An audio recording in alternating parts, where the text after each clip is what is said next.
جیڑا بندہ بوزدل بے شک چلا جائے اپنی جانا بچا کے رہے اپنے پتراں دی پرورش کرے کوٹھیاں بنائے سانو حضور دے خاکیاں دے اعلان تو بعد نہ پتراں دی لوڑ ہے نہ کسی اور شے دی لوڑ ہے نہ اپنی جانا دی لوڑ ہے تاجدار ختم نبوت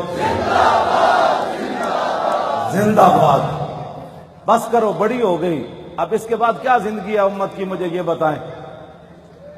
ایسے صحابہ نے تو حضور کی طرف ہاتھ بھی نہیں کرنے دیا اور ہم اپنی زندگی میں یہ بھی باتیں سننی تھی احتجاج سے ناموس رسالت پر پیرا نہیں ہوتا ہاں میں آپ کو سچی بات بتا رہا ہوں احتجاج نہیں کرنا ہم نے احتجاج نہیں کرنا احتجاج بہت ہو گئے نہ ہم نے یادداشتیں پیش کرنی ہے ہم نے ہالینڈ کے خنزیروں کو بتانا ہے ہاں جی ہم نے ان کو بتانا ہے تمہاری جرت کیسے ہوئی خنزیر تو تمہارے اندر کھاتے ہو خنزیر سے بھی بدتر کی نسلوں حضور کے بارے میں بات کرتے ہو ہمارے بارے میں بات کرو اور کوئی بات کرو جب حضور کے خاکوں کا اعلان ہوا اور تم جناب اس کے لیے کوئی جملہ کہنے کے لیے تیار نہیں ہو اور کوئی بات کرنے کے لیے تیار نہیں ہو پھر بتاؤ تم نے کون سا کلمہ پڑھا ہے وہ کلمہ مجھے بھی بتاؤ جس کلمے کے اندر حضور ناموس رسالت بھی نہ ہو ختم نبوت بھی نہ ہو اور ایسے لوگ دین کی ترجمانی بھی اندر جا کر اسمبلیوں میں نہ کر سکیں اور ایسے لوگ ممبروں پر بیٹھیں تو نو دولتیے جن کے باپ آپ کے پاس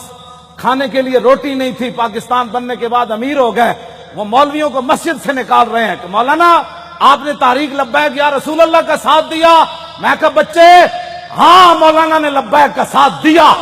تو نے جن کا ساتھ دیا تجھے مبارک ہو مولانا تو 24 گھنٹے یہی کہتے رہنا حضور میں حاضر تو بتا تو کس کے لیے حاضر ہے تجھے دنیا میں بھی پتہ چلے گا کہ تو نے جس مولانا کو مسجد سے نکالا اس جرم میں قبر میں تو رسول اللہ مولانا کو کہیں گے فرمائیں گے کہ مولانا میری خاطر آپ کی مسجد چھوٹی کل قیامت والے دن حضور بلا کر جب مولانا کو اپنے پاس کھڑا کریں گے بتاؤ اس وقت تو کہاں ہوگا تیرا لیڈر کہاں ہوگا اس وقت یہ بتا مجھے تجھے دین بھی بارے میں نہیں ہے عشق لبیک کا نعرہ حضور سیاسی بن گیا بتا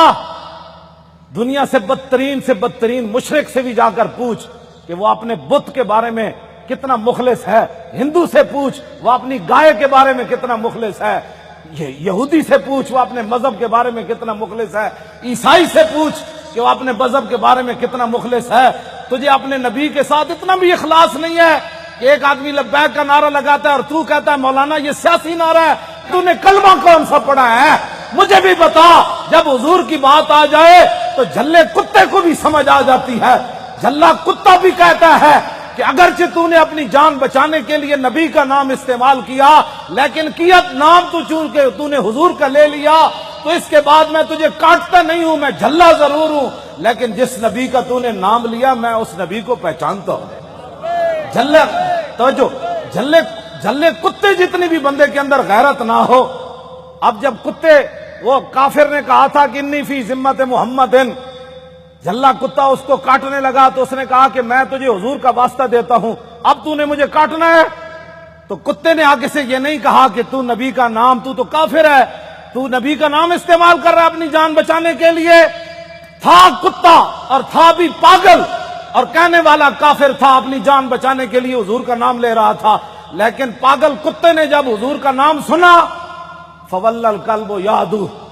کتا مڑیا تو اندے وہاں انہیں دوڑ لا دیتی انہیں کیا جی میں مرضی تو نہ لیا نہ تو رسول اللہ دا لیا نا توجہ پاگل کتے جتنے بھی بندے کے اندر غیرت نہ ہو